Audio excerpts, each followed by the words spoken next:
والسلام على سيد المرسلين وعلى آله وصحبه أجمعين. سبحانك لا علم لنا إلا ما علمتنا إنك أنت العليم الحكيم.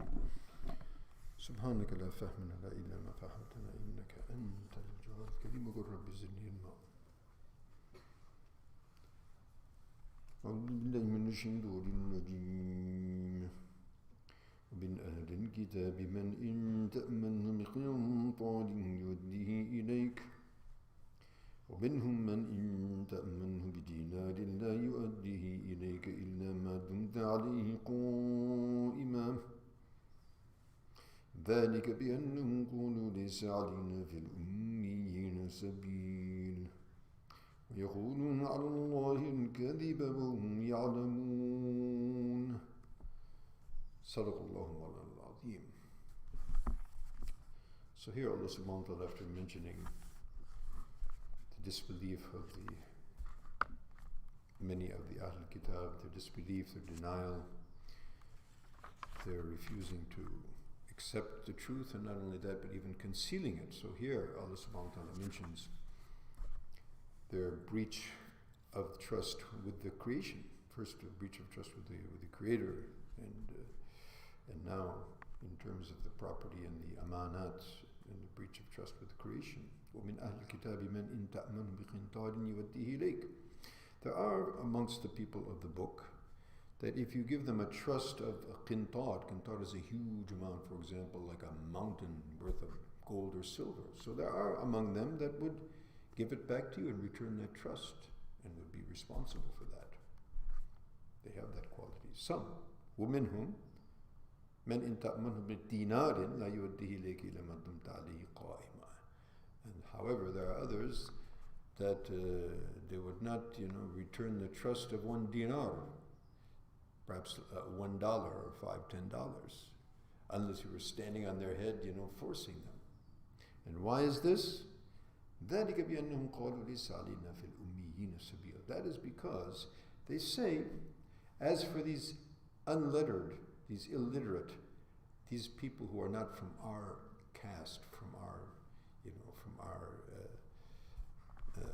our race, in fact, actually, it's particular of some of the Jewish community who feel that whoever is from the Goyim or is not from the Jewish community, they're a second-class human being, if human being at all. And so whatever we do with them, take their money, subjugate them, torture them, do whatever they want with them, then that's fine. And this explains the behavior that we see in Palestine and other places, because that mindset, we do anything we want with them because they're ummiyin. These are not from our race. These are goyim. These are second class or less than humans. Citizens. Not even citizens actually at all. So therefore, taking their money, squandering their money, or afflicting them with any type of torture or oppression or tyranny, no issue. There's no approach to us, and God is not going to hold us accountable. And Allah subhanahu wa ta'ala says, وَيَقُولُونَ عَلَى اللَّهِ كَذِبٌ, and they invent this lie about Allah subhanahu wa ta'ala, and obviously all the human beings, men and women, are the progeny of one man and woman. We're all the children of Adam alayhi salam, Bani Adam, regardless.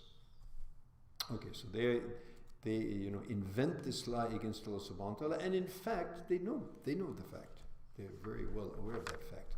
Okay, now this brings us one delicate point, and this is a point that confuses Muslims sometimes, that is it that only Muslims or people who believe in Allah and in the hereafter, they do good works and they are trustworthy and they can be, no, that's not the fact. And we all know that. Living in the United States, we know that there's many people who are people of the book or otherwise. It just happens to be their nature that they feel a responsibility for upholding trusts.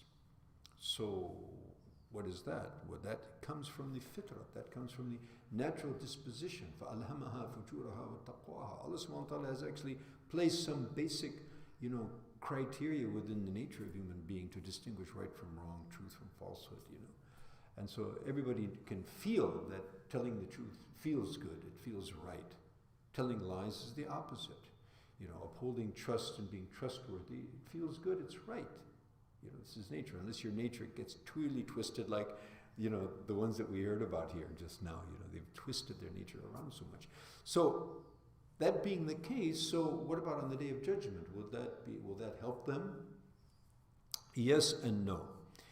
Yes, it will help them in the sense that, first of all, here in the world, it will definitely help them because Allah subhanahu wa ta'ala does not let the reward of anyone, even an iota, go to waste. So they're getting the benefit of that here.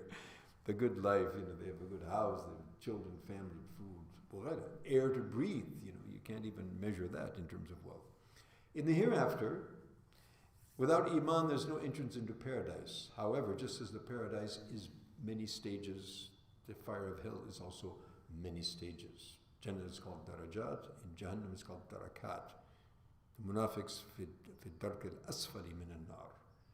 Munafiqs are in the lowest, lowest stage. So, perhaps because of their good works, they might have a lesser punishment. But entrance into paradise is only for the people of Iman. May Allah subhanahu wa ta'ala make us among them, keep us among them, and let us leave this world among them. Ameen. Ameen. Wa akhir da'wana. Alhamdulillahi Rabbil Alameen. Assalamu alaikum.